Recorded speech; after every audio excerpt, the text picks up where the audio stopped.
If you're someone who's ever felt nervous before a presentation or felt tickles in your tummy when you see your crush, this episode is for you. Hello. Welcome to Shreya Reads, the podcast where we talk about books from different genres and help you pick your next read. Today's episode is one of its kind. I am not reviewing a book or talking with a fellow reader. Today I'm talking with Anagha Mahesh, who's the author of the book Collywobbles. Hi, Anagha. Welcome to the show. Thank you so much for having me, Shreya. So, we're here today to talk about you as an author and your journey with writing. Why don't you tell us a little about yourself? I'm Anagha Mahesh and I'm coming from Kerala.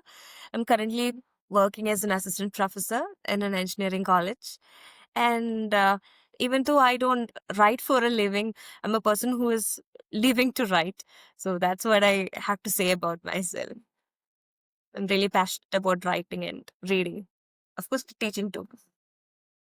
Great. How did you get into this whole English literature world and becoming a professor?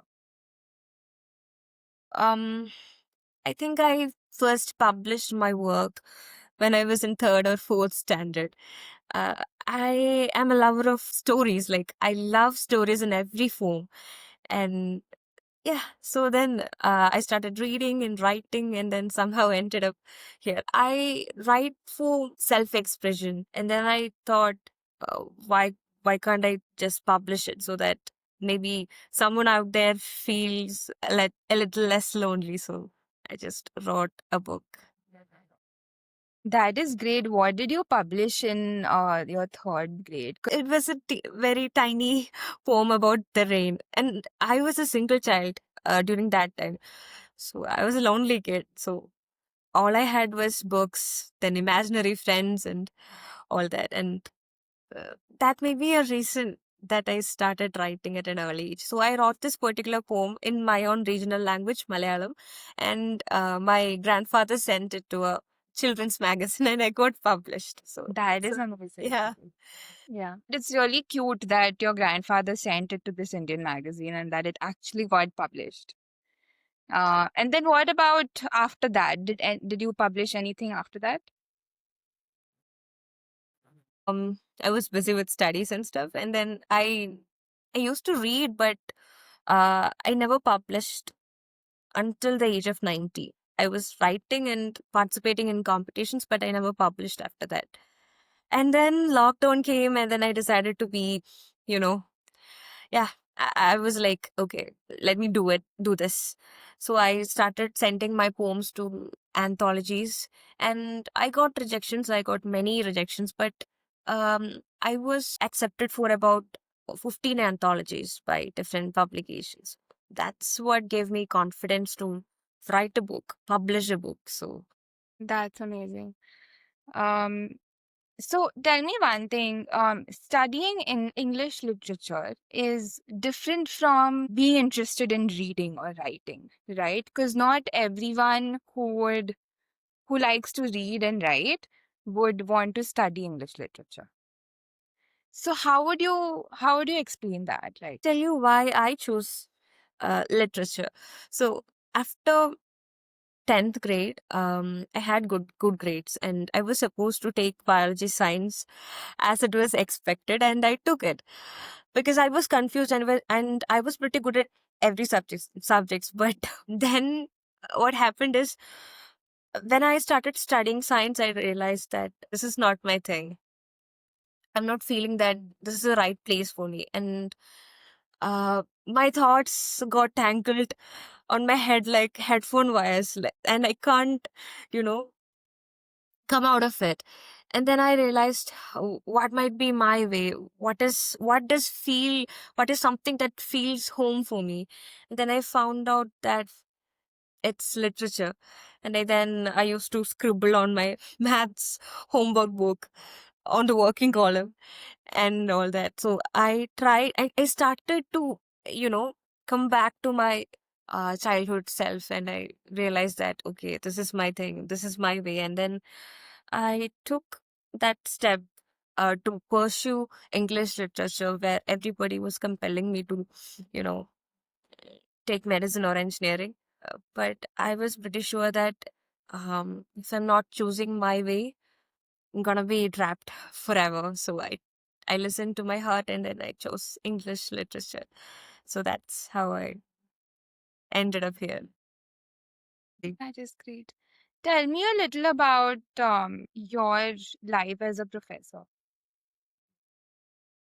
I would say I started my profession with a lot of confusion and all. Even though I cleared UGC net in the first attempt, and then I was qualified as an assistant professor, I was still confused. Like, how can I handle my students?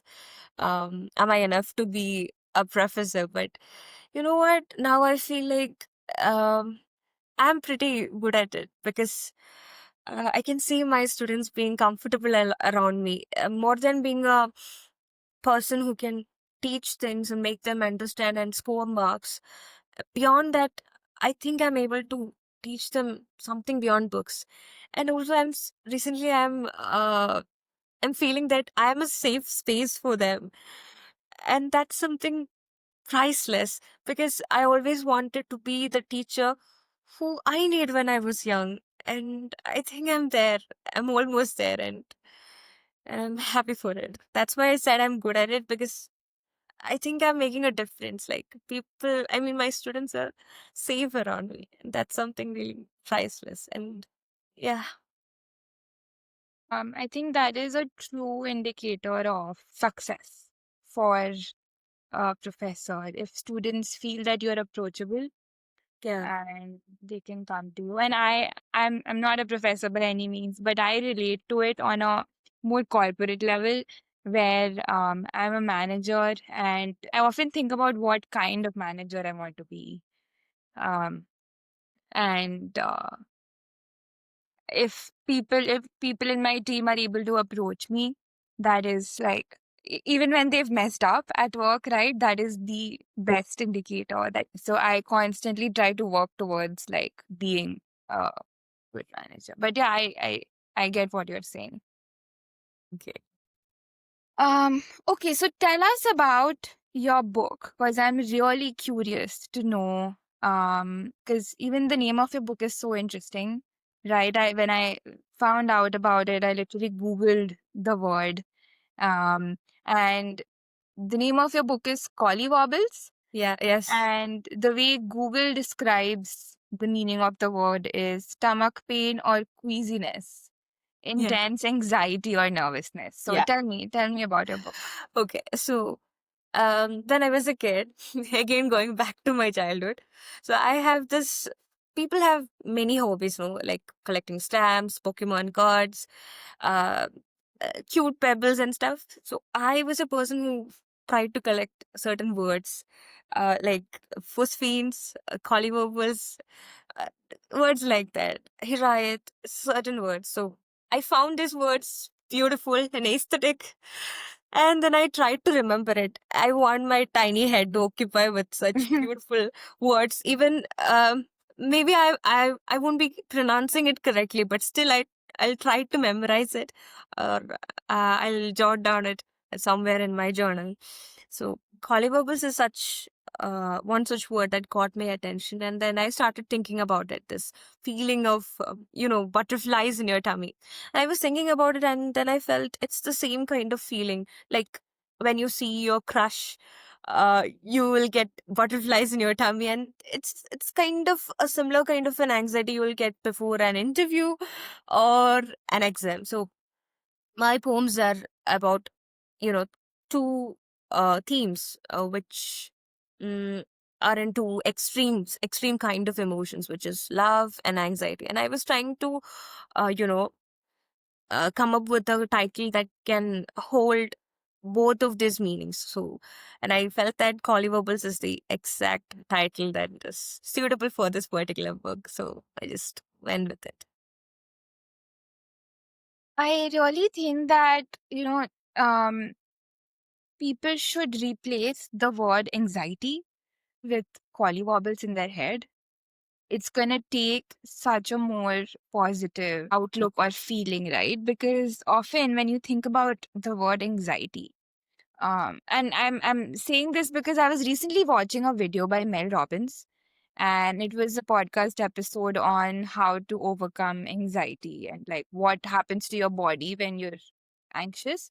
And Anxious. she talks about this feeling that when you get excited about something, you have this like butterflies in your stomach, right? And then that's one scenario. The other scenario is when you're going up for a important presentation or an important meeting.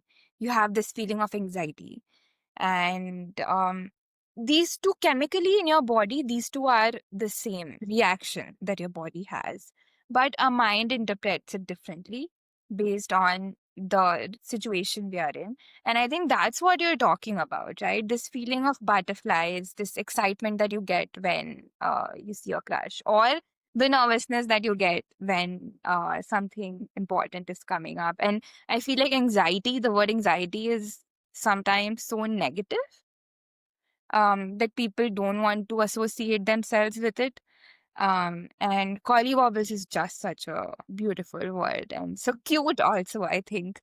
Tell me so you spoke about loneliness a little bit. You spoke about how you live in your head and you process thoughts. Tell me about your journey with these two feelings.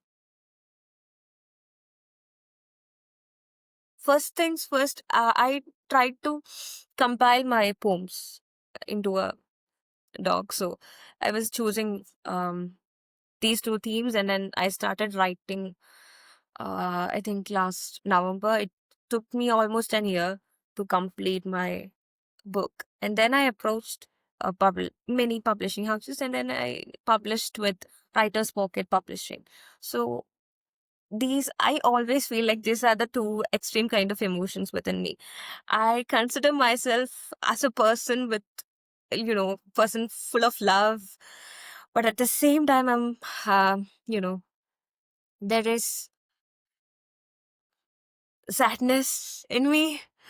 So yeah, so I decided to uh, pour my emotions onto the paper, and then that's how the book is born, I would say. So the tagline of this book is, I'll show you, like, it's butterflies let loose on paper straight from the gut, which means I'm like letting those butterflies in my tummy straight to this paper. So I'm just pouring my emotions straight into this book. And this is not just my own experience. I would say it's the things I have seen or heard, like it's the lives of many people around me.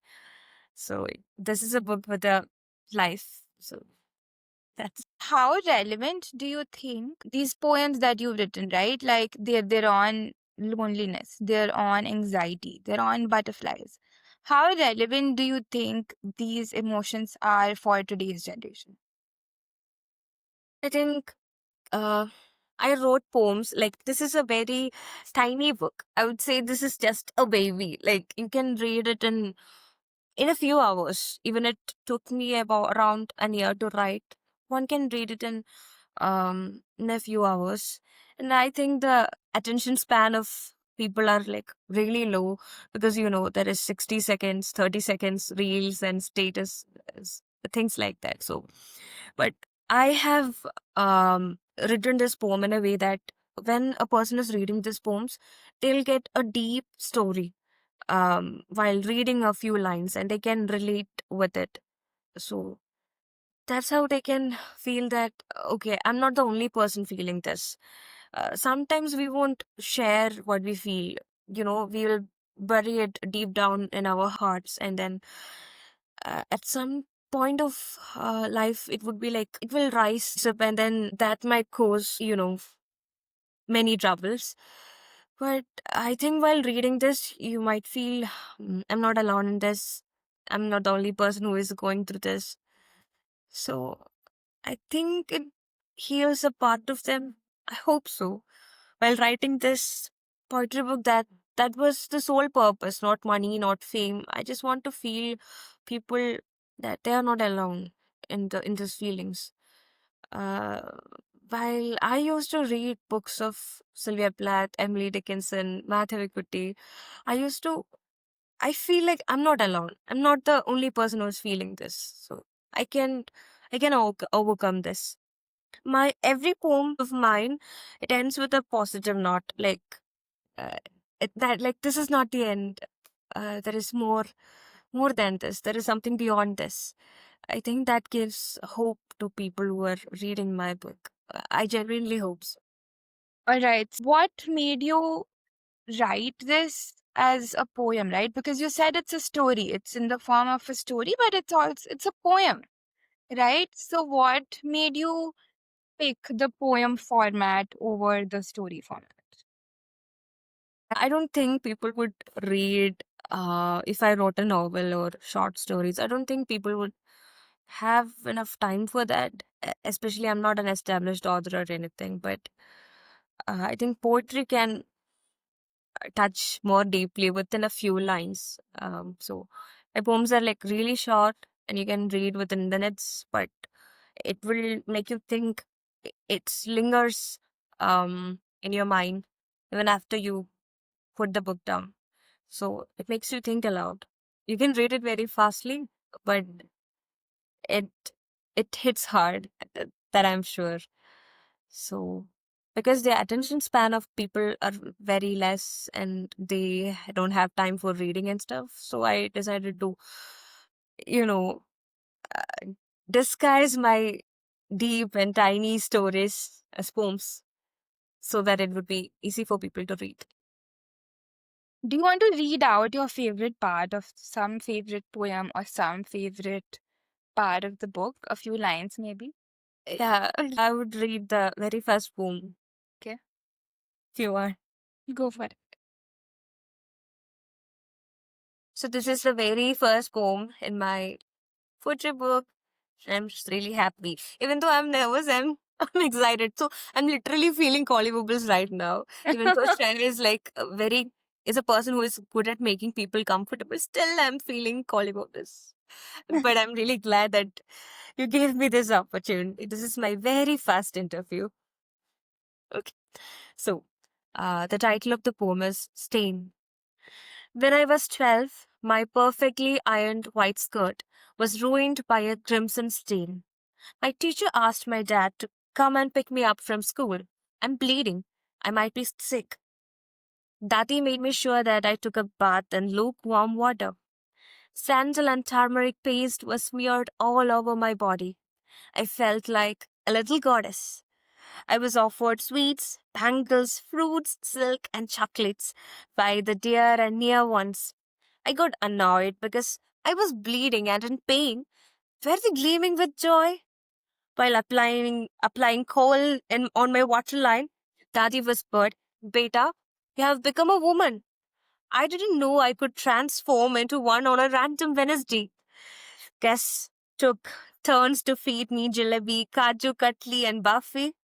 No one came empty handed. What was there a bribe to sign the bond of womanhood? Ma gave me a list of do's and don'ts. Do not touch the tulsi plant. Do not enter the temple. You cannot touch the pickle jar. When I asked why, I was told that I'm impure. I thought the blood oozing out of me was what made me impure. I am 21 right now. Today is my wedding eve. A white mattress is spread on the bed, bedecked with scattered jasmine flowers. I'm given a glass of warm milk. I left red drops of stain on the white mattress, but this time there is a difference. My blood makes me pure. So this is it. This is the very first poem of Collywobbles. Thank you for asking me to read it. Yeah, I know. Thank you for reading it. I do think, based on what you read, I do think that any girl out there would relate to it. I do. So thank you for writing this. Thank you. Thank you so much. All right. So I have one last question for you. Um, how do you think, and you've touched upon it a little bit already, but how do you think when it comes to writing, when it comes to authors, how has writing changed in the recent times? And should it change?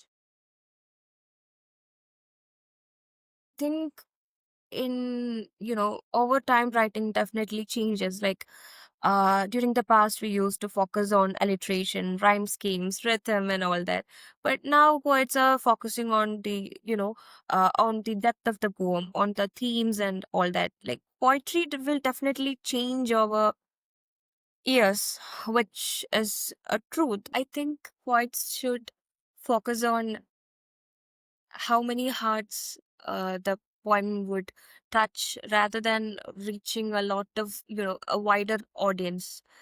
More than fame, money, or publicity, I think they should think that the sole purpose of poetry, which is, in my perspective, is to touch people, to make them, you know, go to this catharsis. They should feel it. Your poem should be loud deeply, rather than being loud widely.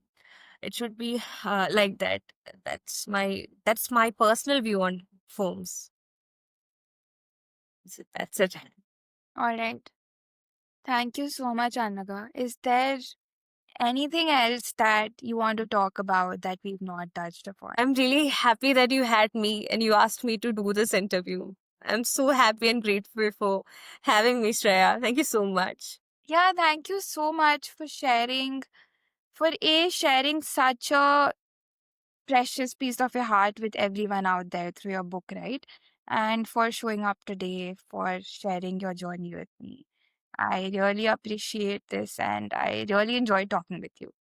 Thank you so much.